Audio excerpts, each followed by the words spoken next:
रह जया आदिवासी जंगल रखवाला रे।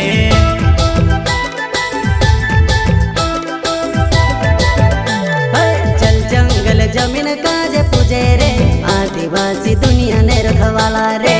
बाप देव खतरी काज पूजे रे आदिवासी सबसे निराला रे।